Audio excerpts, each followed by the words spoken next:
Hola, nos encontramos en un nuevo episodio del programa Expresando Comunidad, un espacio dedicado a escuchar historias de mujeres que están inspirando, que están impactando desde el lugar donde están para dejar el mundo mucho, mucho mejor. El día de hoy nos acompaña Sheila. Hola Sheila, ¿cómo estás?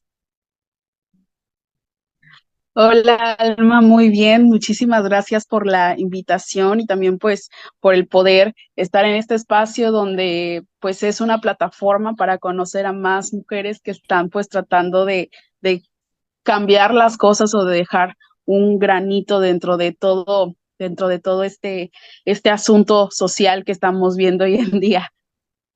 Sí, totalmente de acuerdo.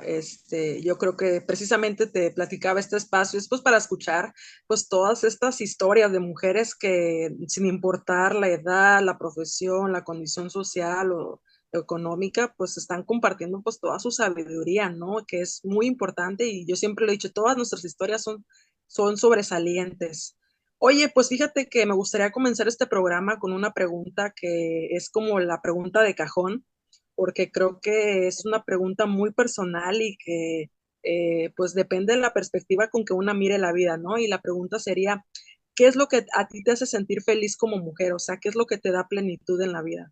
Yo creo que algo que me hace sentir feliz es cómo vamos buscando la manera de cumplir nuestros sueños a partir de todas estas limitantes que hay. Yo creo que es lo más bonito del saber que estás rompiendo barreras, que estás rompiendo brechas, porque sabes que así alguien más también lo puede soñar y que alguien más puede llegar y que si tú lo lograste, alguien más lo puede lograr. Como tú decías, el hecho de venir de ciertas comunidades o espacios donde no se hay ciertas oportunidades y el hecho de tú tener que salir, bueno, esa es como mi historia personal, que tuve que salir de mi pueblo para poder estudiar, para poder pues desempeñarme y estudiar lo que yo quería, que en este caso fue relaciones internacionales, y poder decir, lo logré, ¿no? Lo logré a pesar de todas las adversidades que pueden ser el momento de salir de tu casa, de tener que crear una vida completamente desde cero. Y creo que algo que me ha hecho feliz es eso, el poder como romper esas barreras y poder decir, claro que es posible. Obviamente el acceder a la educación hoy en día es un privilegio y siempre lo va a ser, lamentablemente, cuando se supone que es un derecho, pero creo que el como romper esas pequeñas metas personales, más allá del tema de estudios, cualquier meta personal, creo que es algo que me hace muy feliz porque es no solamente honrarte a ti misma, sino honrar a tus ancestras, a tus abuelas, a todas las mujeres que te antecedieron en esa línea para estar aquí hoy y ahora y estar simplemente aquí, por ejemplo, platicando contigo, ¿no? De cómo ha sido nuestra historia. Entonces, creo que eso es lo que me hace sentir felicidad de ser mujer, del poder saber que hay como toda una gama de conocimientos que vinieron desde hace muchísimos años en mi mamá, en mi abuela, en mi bisabuela, en mi tatarabuela y que hoy en día pues está proyectado en mí porque también todas ellas, mis tías, todas esas personas, todas esas mujeres que me han acompañado, pues han hecho y han formado la persona que soy hoy en día. Y creo que es eso lo bonito de ser mujer para mí, esa ancestralidad, esa, ese poder romper esas barreras, de saber también que habrá más personas que lo van a hacer. Entonces, eso es algo que me gusta mucho de ser mujer, más allá. Y es muy interesante esta pregunta porque regularmente siempre pensamos en lo difícil que es ser mujer, ¿no? En todas esas cosas, todas esas cuestiones que hay dentro del espectro de ser mujer hoy en día y en este espacio y tiempo y cómo ha sido a lo largo de los años, pero el hecho de que me preguntes qué te hace ser feliz, yo creo que es eso, el poder decir, lo estamos logrando, poco a poco se está haciendo y poco a poco lo estoy encaminando gracias a todas esas mujeres que me han antecedido. Yo creo que es eso, como esa ancestralidad y ese eh, sabiduría que hay detrás de cada una de nosotras. Sí, fíjate, totalmente de acuerdo. Tocaste un tema muy bonito porque hace tiempo leía que cuando tú te sanas, sanas a todos tus ancestros también. Cuando tú creces, haces que también toda tu línea de vida, ¿no? Tus ancestros, pues también como de una manera de pues de reconocerlos, ¿no? De conmemorar, ¿no? Su existencia, porque gracias a ellas y a ellos, pues estamos aquí hoy en día. Oye, fíjate que hablando de ancestros, hace tiempo, bueno, hace mucho tiempo leía que las comunidades afromexicanas o afrodescendientes, pues tienen orígenes de África, ¿no? O sea, fueron estas personas que fueron en la época de la colonia, estamos hablando del siglo XVI, que fueron pues obligadas, ¿no? A desplazarse para pues servir como esclavos aquí a los españoles. Eso me hizo muy interesante porque pues todavía existe y es una gran parte de la población afromexicana. Por ejemplo, yo soy de aquí de Guerrero y me imagino que aquí se Mm. concentra gran parte, ¿no? de esta población. También me imagino que en Oaxaca, Veracruz. Y para allá va mi otra pregunta. O sea, ¿tú crees que ya hay mayor visibilidad en este caso de las mujeres afromexicanas? ¿O qué nos podrías compartir tú en ese sentido? Pues creo que ha sido una lucha llena de muchas, mm, ¿cómo decirlo? De muchas situaciones, por ejemplo, la invisibilización que se tenía hace algunos años, o sea, el movimiento afro eh, es muy temprano, o sea, no muy temprano, sino que fue hace poco. Fue hace aproximadamente que 30 años cuando se inició con todo este movimiento, principalmente en Oaxaca con con el padre Glingemot, en Oaxaca y en Guerrero, donde se dio principalmente el movimiento afromexicano, y que a pesar de todos esos casi 30 años de lucha, en 2019 se dieron las mesas para poder generar el reconocimiento constitucional de la población afromexicana en el artículo 2, apartado C, donde se reconoce la existencia como parte de la pluriculturalidad de la nación mexicana a las personas afromexicanas. Eso fue en 2019, o sea, como tú decías hace ratito, la población llegó hace más de 500 años. Entonces tuvieron que pasar 500 años para que se pudiera reconocer la existencia de que en México hay personas negras. Y es muy feo. Por ejemplo, nosotros yo formo parte de la Red Nacional de Juventudes Afromexicanas, y dentro de la red trabajamos precisamente cómo se vive la negritud, no solamente en Oaxaca, Guerrero y Veracruz, que son los estados donde principalmente se tiene presencia afromexicana, cuando en realidad en todo México hay personas afromexicanas. El problema es que pues no nos enseñaron en la escuela que existíamos.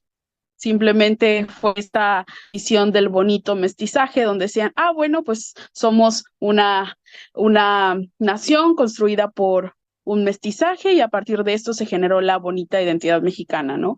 Pero en esa conformación de la identidad mexicana, y esto pues es como más de lo que mencionabas con celos, donde básicamente reconocía que la población mestiza era la raza pura o la raza de oro, ¿no? Se hizo una invisibilización, completamente un borrado de las personas negras dentro de esa historia. Entonces, ¿qué pasa? Que cuando muchas personas, a pesar de que tengan el fenotipo, no saben que son afromexicanas. Simplemente fueron esas niñas y esos niños negritos del salón o morenitos que crecieron justo con todo ese tipo de acoso y ese tipo de vivencias, que ya grandes se dan cuenta pues de toda esta realidad que había, ¿no? Y hay muchísimas personas que hasta la edad adulta no saben que son afromexicanas o afromexicanos porque no han tenido justo este acercamiento y pues, sobre todo porque no es algo que aprendimos en las escuelas. Hasta ahorita, con la nueva escuela mexicana, fue donde se incluyó un poquito más el tema de las personas afromexicanas. Pero la realidad es que hoy no vemos permeada una visibilización meramente tanto a nivel institucional, tanto a nivel social. Por ejemplo, hay muchas personas que han sido detenidas por migración pensando que son de Centroamérica o de algún otro país, porque automáticamente piensan que no son mexicanos. No tengo compañeros dentro de esta red también que pues constantemente comparten sus vivencias y cómo es que cuando se suben a un autobús de 30, 40 personas que van, el o la agente de migración llega y directamente te pide tu INE, de dónde eres, a dónde vas, a qué te dedicas, a dónde te diriges, qué haces allá, vives allá, cuando en realidad pues son personas mexicanas. y entonces pues se vuelve en una constante, en una hipervigilancia, porque sabes que todo el tiempo algo así puede suceder. Entonces tú ves y preguntas y es como, ¿traes tu INE? Todo el tiempo que tienes que traer tu INE porque en las zonas migratorias pues automáticamente pueden perfilarte. ¿Y qué es el perfilarte? Es crearte un perfil sobre lo que ves, ¿no? Por ejemplo, en Instagram. Instagram es un perfil y tú entras y ves las cosas que están ahí, automáticamente creas una imagen, una visión de qué es la persona o a qué se dedica la persona. Eso es lo que hoy en día la agencia migratoria hace con las personas, el cómo las tratan por el cómo se ven. Entonces, evidentemente, si derechos tan fundamentales como el libre tránsito no se pueden aplicar hoy en día o no se están tomando de la manera correcta, pues creo que no podemos hablar de que existe completamente una visibilidad.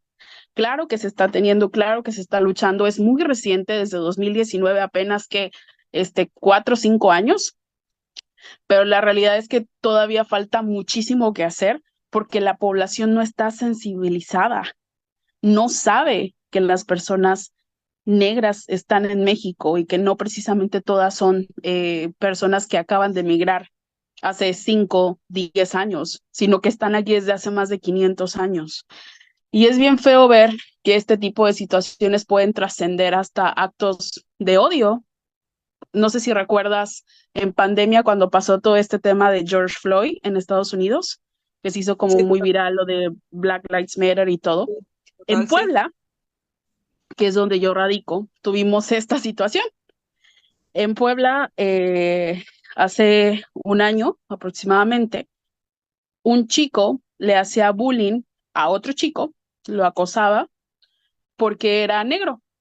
Entonces todo el tiempo lo estaba molestando, le estaba diciendo, lo estaba amenazando porque era negro y simplemente porque no le gustaban los negros y ya. Todo empieza con una burla, con un comentario, con un apodo, pero lamentablemente eso hizo que este chico siguiera afuera de su casa, o sea, lo fue a buscar afuera de su casa, lo acuchilló, le abrió todo el estómago y casi lo mata.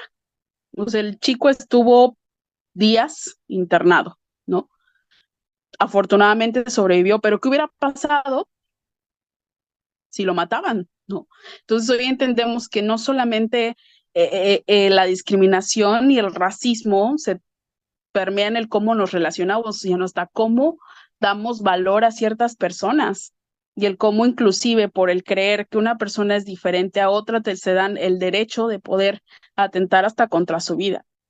Entonces, creo que sí se han hecho esfuerzos para crear esta visibilidad. Últimamente se han dado más programas, se han dado más apoyo, se ha tratado como de establecer más foros donde las personas afrodescendientes puedan compartir sus experiencias y ver de qué manera pueden generar ciertas políticas, pero algo falta que es justo el sensibilizar a la población en general, porque en los foros regularmente siempre ves a personas afromexicanas o personas que tal vez no son afromexicanas, pero que están estudiando ese tema para generar ciertas políticas, ¿no? Para hacer investigación.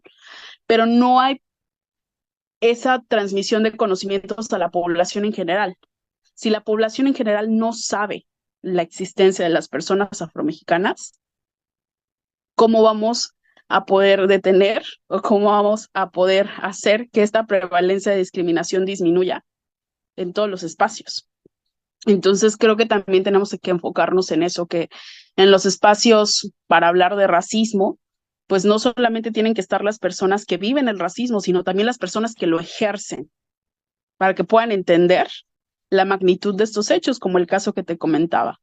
Tocaste un tema muy delicado porque hay una realidad, o sea, en México sobre todo vivimos, hay que decirlo así, vivimos en un país que es muy racista, vivimos en un país que es muy clasista también, en un país donde hay todas formas de discriminación, ¿no? Y hay que decirlo también, hoy en día, o sea, sí lo digo, porque hoy en día el hecho de ser mujer, el hecho de ser afromexicana, el hecho de ser pobre ya te genera ciertos estigmas, ¿no? Ya te está como que privando para poder alcanzar nuevas oportunidades, ¿no? Y es muy triste. Yo creo que, como dices, hay que sensibilizarnos, hay que empezar, yo creo, desde las escuelas, o sea, hay que empezar desde la parte de la educación, o sea, que en los programas de estudios ya se hable, ¿no? pues de esta cultura que ha venido, como te decía al principio, de hace más de 500 años, ¿no? O bueno, eso es lo que dicen los datos, pero puede ser que incluso hayan llegado antes, ¿no? Entonces, y además, como dices tú, a lo mejor hay muchas mujeres u hombres que ni siquiera saben que son afrodescendientes o afromexicanos. O sea, obviamente tiene que ver con este tipo de rasgos, ¿no? Como dices tú, el fenotipo, pero pero también puede ser que es una persona blanca, pero que tenga descendencia, ¿no? De este tipo. Oye, pues pasando a otra pregunta y que es muy similar a esta parte de las oportunidades, ¿crees que como país estemos avanzando de igual manera en la igualdad sustantiva, en donde obviamente tanto hombres como mujeres tengan el acceso a las oportunidades y a las mismas responsabilidades en comparación con otros países? ¿Crees que también ahí estamos avanzando o también hay una pausa? Creo que pues justo tenemos primero que entender esta diferencia que hay entre igualdad sustantiva y la igualdad corpórea. Porque, por ejemplo, hoy podemos decir que tenemos a una mujer presidenta, ¿no? Que después de hace muchos años se tiene una figura de mujer en un espacio tan lleno de limitantes durante muchísimos años para que las mujeres pudieran llegar. Desde ahí creo que es importante entender la diferencia entre entre la corporalidad, porque una cosa es tener a mujeres en los espacios que física y corpóreamente sean mujeres, pero otra cosa, eso es una representación corpórea, pero una representación sustantiva que se refiere a legislar por y para, no solamente en decir, pues es mujer y ya llegó, porque durante muchos años los partidos que hacían, que ponían a mujeres para las candidaturas y a la mera hora casualmente se enfermaban, se daban de baja y ya utilizaban esa cuota ellos. Y así se inventaban muchísimas estrategias para evitar que las mujeres llegaran a los espacios. Ok, llegaban, eran elegidas, ¿y qué pasaba? Que a medio mandato se daban de baja y entraban ellos, ¿no? Entonces, por ahí dicen que una cosa, pues es justo esto, la representación corpórea, a verdaderamente legislar por y para.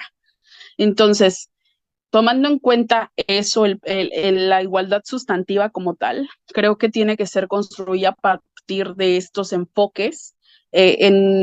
Dentro de la Agenda 2030 le llaman enfoques acelerados. ¿A qué me refiero con enfoques acelerados? Hoy en día hablamos de que existe casi una probabilidad de alcanzar la igualdad hasta dentro de 300 años, según Naciones Unidas. 300 años para poder alcanzar la igualdad.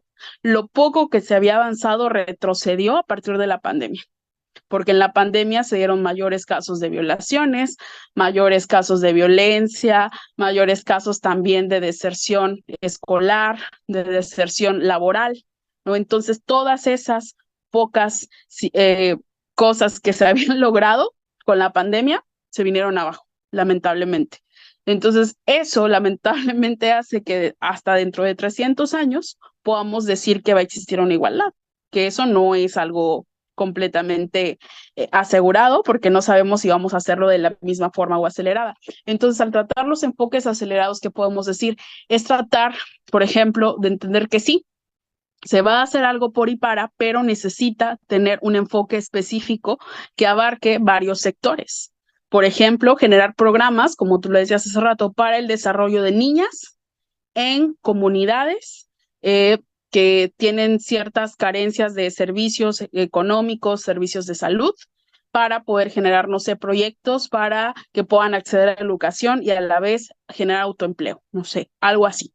Entonces, cuando se abarcan más de 1, 2, 3, 4 ejes, se le llama enfoque acelerado, que es básicamente eso, el tener en cuenta no solamente una arista, sino 2, 3 o 4 más. Entonces, se habla de que para poder generar una igualdad se necesita implementar hoy ya los enfoques acelerados a partir de esa interseccionalidad, podamos decirlo. Entonces, la igualdad sustantiva tiene que ser construida a partir de la interseccionalidad, porque si no, no va a funcionar. Y esos 300 años ya no van a ser 300, quizás vayan a ser 350 o más. No, no, obviamente ya no nos va a tocar verlo, pero el hecho de poder tratar de entender que cada población tiene necesidades específicas y que tienen que ser tratadas de esa manera, no generalizar a la población, sino entender esos enfoques que tienen que ser meramente direccionados a las poblaciones específicas, creo que va a ayudar bastante a que esa aceleración se dé. Si no, pues yo creo que hoy en día podemos decir que claro que sí hemos tenido varios avances, que en, de toda la historia de México en los últimos años se ha tenido mayor representatividad en cargos de elección popular para mujeres, que era algo que hace años no creíamos posible, pero creo que es importante el entender que hay más personas que se están quedando atrás y que no debemos de dejar que esas personas se queden atrás y ver justo la manera de enfocar esas necesidades específicas para poder generar ese desarrollo, porque si no, la igualdad no se va a dar. Y entender que la igualdad no solamente nos corresponde construir a nosotras las mujeres, sino también a los hombres y a todas las personas que conforman la sociedad, porque lamentablemente el tema de la igualdad se ha dejado como un tema solamente para nosotras, que nosotras tenemos que buscar, que nosotras tenemos que construirlo, cuando en realidad tenemos que hacerlo en conjunto.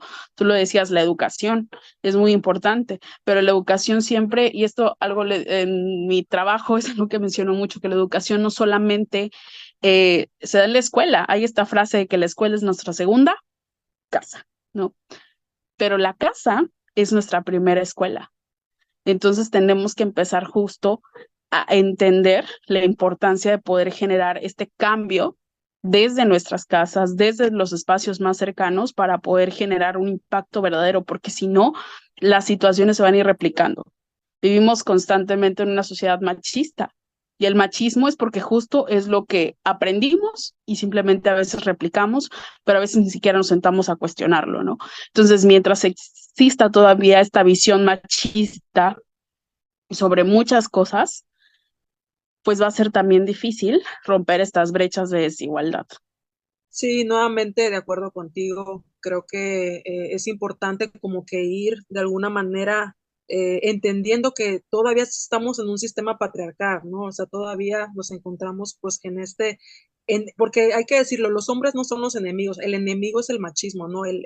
Estas acciones, ¿no? Que siguen permeando y que además son generadoras de violencia, como bien dijiste ahora en la pandemia, en ese entonces yo trabajaba en el Instituto Municipal de la Mujer de aquí de Acapulco, y sí, o sea, fue alarmante cómo se elevó, ¿no? Estos niveles de violencia, porque obviamente el estar encerrado, o sobre todo si el hombre o la mujer son propiciadores de violencia, obviamente eso más lo desató, ¿no? Porque esta sensación de ansiedad, de ira, ¿no? Que generó en este entonces, pues el estar encerrados, y es una realidad. Yo creo que, siempre voy a decirlo, yo creo que hay que empezar como bien dices, desde casa, ¿no? Pero también que los gobiernos, el Estado, pues ponga atención también en esta parte de la educación, ¿no? Porque, porque de alguna manera la escuela también nos enseña cosas, ¿no? Entonces, yo le tengo mucha fe a estas nuevas generaciones que ya pues están viendo, ¿no? Estos pequeños o grandes cambios que estamos teniendo, como tú, que desde estas redes en las que trabajas, o yo que estuve un rato en el instituto, o igual el hecho de crear estos espacios para hablar de estos temas y de que de alguna manera pues la gente se sensibilice, ¿no? Oye, y ya pues pasando a otra pregunta de que de hecho se me hizo muy interesante cuando leía tu semblanza, ¿nos puedes hablar un poco acerca del Generation Equality Forum, que es como algo así como un foro de igualdad generacional en la que la ONU pues destacó todo tu trabajo de activismo? Yo estudié RI, entonces yo creo que para alguien que estudie RI, el colaborar o tener espacios con ONU en algunos momentos cuando recién entras es como un sueño, ¿no? El poder decir, estoy con ONU, estoy colaborando con ellos porque tú estudiaste para eso, ¿no? Entonces, el Generation Equality es una plataforma que se dedica justo a reconocer cómo la generación de la igualdad, cómo la nueva generación está buscando construir espacios más equitativos para las personas. Y esto se dio a partir de una campaña que realicé a partir de 2020 llamada Menstruación en las calles, En ese tiempo apenas estaba iniciándose el movimiento por la ley de menstruación digna, México. Entonces, en Menstruación en las calles surgió a partir justo de una publicación en Facebook. Es muy curioso. Vi un artículo que hablaba sobre cómo era para una mujer que vivía en las calles el gestionar su menstruación. Hablaban de cómo tenían que utilizar tierra, serrín, papeles usados o nada y simplemente estar así a cualquier infección que pudiera darse o poder utilizar cosas que obviamente eran antihigiénicas para poder pues cubrir una necesidad biológica. Entonces, pues venía este dilema de que hay mujeres allá afuera que a veces no tienen pues este privilegio de poder acceder fácil a un paquete de toallas sanitarias. Para nosotros quizás a 40, 50 pesos, porque hasta eso estaban más caras anteriormente que se quitara el IVA. Pero hay personas que esos 40, 50 pesos les sirven para comer durante el día. Entonces, tener que decidir entre dos necesidades biológicas, como comer o atender su menstruación, pues es algo que a veces, pues ni siquiera nos habíamos sentado a pensar de que hasta el hecho de menstruar hoy es una situación de privilegio para algunas personas y para otras no. Entonces, compartí el artículo y puse literalmente quién jala a una colecta de toallas sanitarias. Y empezó a tener muchas reacciones. Entonces yo dije, ok, va, la gente quiere, pero hay que estructurarlo, hay que hacerlo bien, vamos a ver cómo lo vamos a hacer. En ese entonces yo era coordinadora de igualdad de género de la Red Mundial de Jóvenes Políticos en Puebla. Y justo en ese momento, esa noche agarré mi libretita, me puse a anotar, a investigar, a ver cómo lo íbamos a hacer, dónde íbamos a poner los centros de acopio, cómo se iba a hacer. La red funciona a partir de direcciones municipales. Entonces, tuvimos esta idea de generar centros de acopio en cada municipio y en el caso de la capital tener varios puntos de acopio para poder hacer esta colecta de toallas. Entonces, durante un mes estuvimos recolectando toallas sanitarias y también pues buscando la manera de acercarnos a más personas, haciendo eventos, posteándolo en redes sociales. O sea, jamás en la vida pensé que iba a tener el impacto que hoy en día tuvo. Jamás. Lo que surgió de una libretita, de una publicación en Facebook, se hizo algo enorme porque nuestra red es a nivel mundial, o sea, hay más estados que pertenecen a esta red, no solamente México, hay otros países que también forman parte, son 32 países.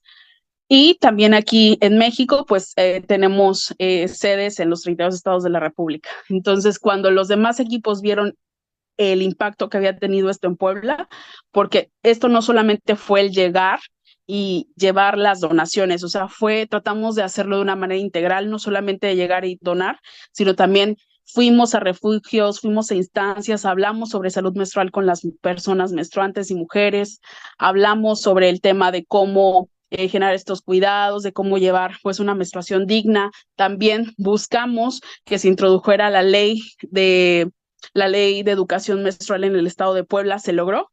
También fue no solamente de manera llegar, también hacíamos brigadas, hacíamos entregas en calle, lo hicimos en varios municipios en el estado de Puebla, íbamos, nos organizábamos todos entre puros chavas, chavos, y era hasta bien bonito como ver que un tema tabú, tratar de hacerlo natural.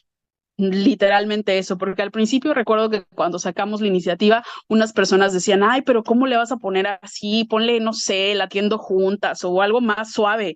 Y es como, no, no le voy a poner así, porque supone que estamos buscando naturalizar un proceso biológico. ¿Cómo le voy a poner otro nombre? ¿No? Se va a llamar menstruación en las calles y así se va a llamar, ¿no?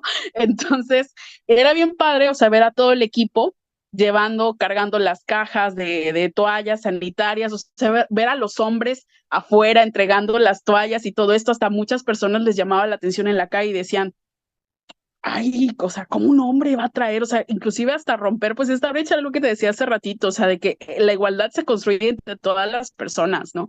Entonces, pues eso inspiró a más personas a llevar la campaña. Entonces, después la realizamos en varios estados de la República, en 27 estados de la República, y logramos apoyar a miles y miles de mujeres desde 2020. Entonces, no sé, yo creo que es algo que me vuela la cabeza porque, no solamente también se trabajó con personas, te digo, en situación de calle, sino también en personas en refugios, personas, mujeres privadas de su libertad. Entonces también fuimos hasta el reclusorio a llevar las toallas, a hablar también de salud menstrual y también ver en qué condiciones las mujeres que están en espacios o centros de reclusión, pues viven también este proceso, ¿no? Entonces, pues a veces pues hay cosas que ni siquiera nos imaginamos del cómo se están viviendo las realidades allá afuera. Entonces, pues a partir de esto fue como se dio esa exposición de menstruación en las calles en Generation Equality Forum para decir, oigan, personas jóvenes están haciendo esto y se está impulsando esto, ¿no? Entonces, cuando me contactaron para decir, oye, queremos escribir un artículo sobre tu iniciativa, y yo, va, y yo, va, claro que sí, claro que sí. Entonces fue muy bonito y después tuve ya más oportunidades también de colaborar con ONU. Hoy en día, pues estamos también hasta ahí en un proceso de asesoramiento con UNFPA, con el Fondo de Población de Naciones Unidas. Entonces, pues, no sé, creo que pues todo empieza a partir de una idea, pero creo que es importante eso, el llevar a cabo esa idea, que no importa lo más chiquito que sea o que en tu mente digas, no va a funcionar, sino es buscar las maneras y estrategias de poder llevarlos a cabo, ¿no? Yo pues era muy joven, o sea, sigo siendo joven, pero estaba más chiquita, ¿no? Y a pesar de eso, pues lo logramos, ¿no? Entonces, así es como se dio todo esto. Y pues estoy muy, muy orgullosa de que impactamos muchas vidas y no solamente a través de la campaña, sino también al literalmente sentarte y escuchar a una persona que vive en la calle. O sea, hay personas que se tardaban hasta casi media hora, una hora platicando contigo porque no hablan con más personas, ¿no? Entonces, el poder escuchar y conocer sus experiencias y ver de qué manera también podemos apoyar. También en ese entonces establecimos un convenio con el Instituto Municipal de la Mujer y el Instituto Estatal también. Entonces, cuando nos platicaban ese tipo de situaciones, que pues obviamente el vivir en la calle pues se expone a muchos peligros, lamentablemente, y más cuando eres mujer. Entonces, pues encontramos varios casos y también tuvimos que hacer ahí ciertas canalizaciones, pero pues eso también creo que te ayuda a entender la realidad y pues a tratar de buscar las herramientas para que esa realidad mejore, aunque sea un poquito, ¿no? Entonces, pues es así como sucedió todo esto. Excelente. Sí, fíjate, como bien dices, ahorita me puse a pensar y que de hecho yo le había comentado en otras charlas en que a veces desde nuestro privilegio, o sea, no nos damos cuenta que hay problemáticas muy, muy delicadas y graves, ¿no? Por ejemplo, la otra vez platicaba con una amiga, le decía, ¿cómo crees que una mujer, por ejemplo, que vive en las comunidades, que no tiene acceso ni siquiera al agua y mucho menos a internet, aparte la violentan, aparte se dedica solo al hogar, no tiene estudios? ¿Cómo crees que va a poder pensar en superarse si primero tiene que pensar en qué va a comer, ¿no? Entonces, es muy triste, pero precisamente, como te decía, qué bueno que, pues, que personas como tú que están trabajando, que de pronto, como dices, a veces todo empieza con una idea, ¿no? Qué bueno que, pues, viste esta, pues, esta área de oportunidad y que además, y que además lo visibilizaste, ¿no? Porque esa es otra, ¿no? De pronto hay tantas, o sea, es que los problemas están ahí, pero de pronto como estamos tan encerrados, ensimismados en nosotros mismos, de pronto no nos damos cuenta de que hay personas que realmente necesitan nuestra ayuda, que hay personas que realmente necesitan de nuestras ideas, porque esta sociedad nos ha formado y yo creo que siempre lo voy a decir, tenemos una gran responsabilidad con todas las personas que, que pues fueron menos favorecidas, ¿no? Entonces, qué bueno que personas como tú, pues, que seguramente van a seguir haciendo más proyectos en pro de obviamente de la población afromexicana, en pro de, pues, de las personas que viven en condición de calle, en pro, pues, de incluso de las mujeres, ¿no? Que pues ni siquiera dijeras tú, tienen que pensar en comer o comprarme una toalla, ¿no? Oye, fíjate que estaba la otra vez escuchando, creo que ya hay una iniciativa, ¿verdad? Para permiso para personas menstruantes en el trabajo.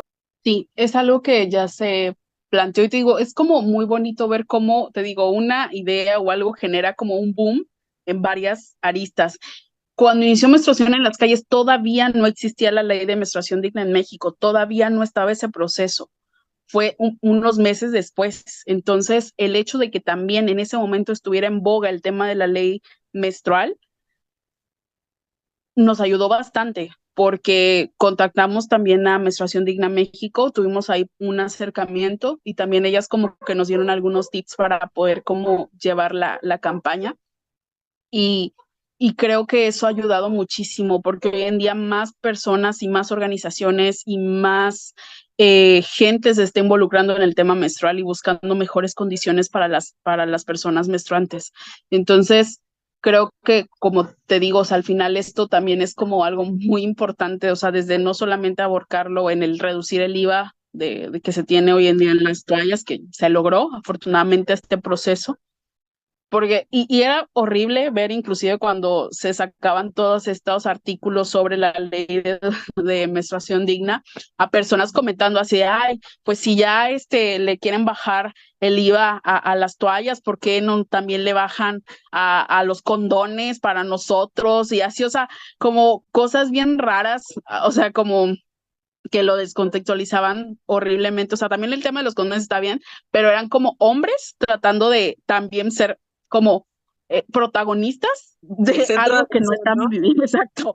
O sea, El centro de entonces atención. era muy feo como ver así, ay, pues sí, entonces sí, ya también a mí me da, o sea, literal nos decía, va, pues si a mí me dan diarrea, me tiene que cubrir también eso, y es como, el Estado me tiene que pagar también, es como, ¿qué? O sea, como que, a ver, cállate, ¿no? Entonces, te digo, siempre va a haber este tipo de personas que no van a estar a favor de este tipo de situaciones, pero al final tenemos que ver a cuántas personas sí se van a impactar, ¿no? Entonces, creo que el hecho de ver cómo se ha dado todo este proceso para buscar una menstruación digna en todos los espacios, no solamente como un asunto de salud pública, sino como un asunto meramente de derecho y de dignidad de la persona, porque una cosa es el tema de salud y otra es la dignidad. Entonces, el poder dignificar estos procesos creo que pues son muy importantes. Y sí, el hecho de ya tenerlos, pues creo que nos da bastantes pasos y bastantes ideas de pues que poco a poco se está logrando. Excelente. De acuerdo contigo, creo que hay mucho trabajo por hacer. Esta parte, y siempre voy a insistir, de la sensibilización es bien importante que, pues, sigan, pues, promoviendo iniciativas, leyes, reformas, pues, para generar los grandes cambios, ¿no? Y también, seguir generando estos espacios, pues, para que llegue a más personas y de alguna manera, a veces yo siento que las personas, yo creo que a veces se pueden llegar a generar un cambio cuando ven un video como este, por ejemplo, ¿no? Porque tocamos temas que a lo mejor, es que siempre voy a decirlo, sí, es que las problemáticas están ahí, pero no somos capaces de verlas.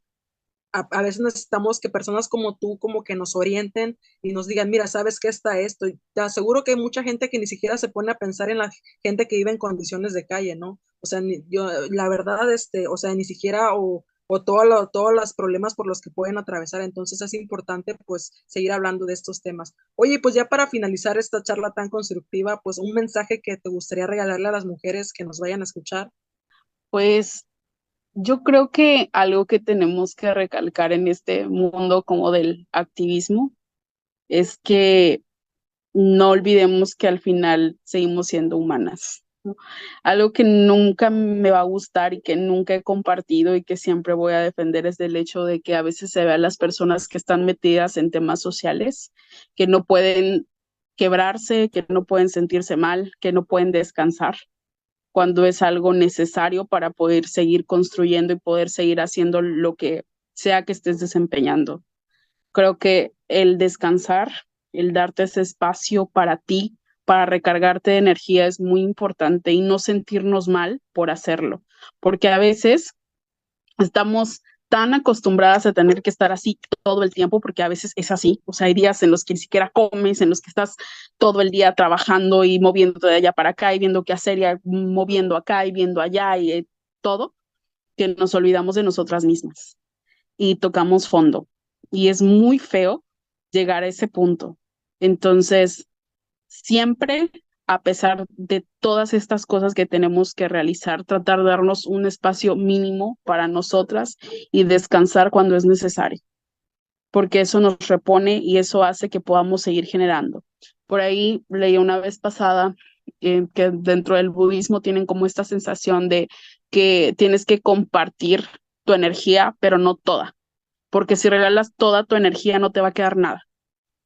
Entonces, pues quiero decirles eso, quiero decirles a todas que no se sientan mal por darse un espacio para ustedes, no se sientan mal por no hacer algún día, no se sientan mal por preferir su salud mental y su salud física ante ciertas situaciones. No somos las diosas de la sociedad o del Olimpo, de lo que sea. También somos humanas y necesitamos recargar nuestro cuerpo, nuestra alma cuando es necesario. Entonces, yo creo que esa sería la visión, y que justo en este proceso no perdamos nuestra esencia, porque la esencia es lo único que tenemos.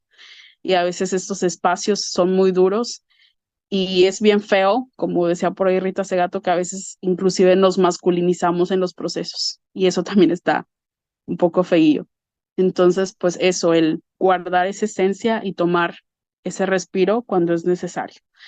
Y pues nada, pues seguir construyendo en conjunto, seguir apoyándonos mutuamente para que esta realidad se vea plasmada. Y pues justo entender que todas las opiniones, que todas las experiencias pues son válidas, no importa si tienes 20 años, 6 años, 30 años, 40 años.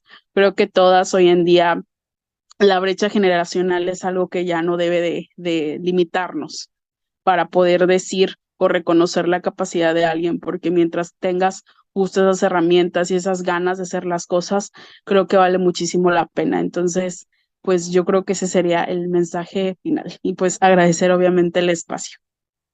Tocaste un punto bien importante y de hecho ya lo había platicado anteriormente, como es esta parte de darnos un espacio para nosotras, ¿no? Darnos un espacio para descansar, porque muchas veces dicen, es que las mujeres son multitareas, pero yo eso no lo veo como un halago, porque estás como que de alguna manera quitándole responsabilidades a otras personas, y yo creo que es importante, sabes que, por ejemplo, como mucho se habla de lo de las responsabilidades en la casa, repartir las tareas entre hombres y mujeres, ¿no? O sea, eso también es importante. Y lo que dices, ¿no? Pues sí, o sea, darnos aunque sea 5 minutos al día y respirar y olvidarnos y dejar que el mundo ruede, ¿no? Y como dices, también seguir construyendo, pues para generar nuevos cambios.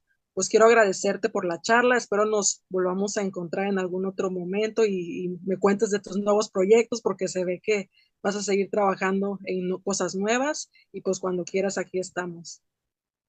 Muchísimas gracias por el espacio, Alma, y qué bueno que des pues esta oportunidad a más mujeres para que puedan transmitir pues esos saberes de los que hablábamos al principio, de poder pues generar inclusive esta semillita de cuestionamiento a todas las realidades que hay, y ver cómo cada una desde sus aristas está buscando transformarla, ¿no? Entonces, pues agradecerte por el espacio, y pues aquí estamos para cuando necesiten. Puedo mencionar mis redes sociales, estoy No, como claro, adelante. Sheila Sambel en todas las redes: Instagram, Facebook, Sambel, Zambel, en todas las redes. Entonces, si les llamó la atención alguno de estos temas o están interesados también a sumarte a estas iniciativas, o también el tema, no sé, de afrodescendencia, pues pueden ahí mandarme un mensajito y pues unirse a todas estas actividades que estamos haciendo. No solamente es la menstruación, estamos generando varias cositas, pero regularmente las posteamos, entonces para que estén ahí pendientes de. Excelente, sí, fíjate que de hecho uno de los motivos por los que estoy haciendo este programa es para generar este tipo de redes, para que las mujeres cuando nos escuchen sepan que pueden contar con nosotras, que o sea, a lo mejor si nosotras no podemos ayudarlas, a lo mejor tú sí. Entonces de eso se trata, ¿no? De ir creando comunidades entre nosotras, pues para lograr estos grandes cambios en los que siempre estoy comentando. Y tú que llegaste hasta aquí, espero te haya gustado este programa y nos vemos hasta la próxima. Hasta luego, Sheila. Bye.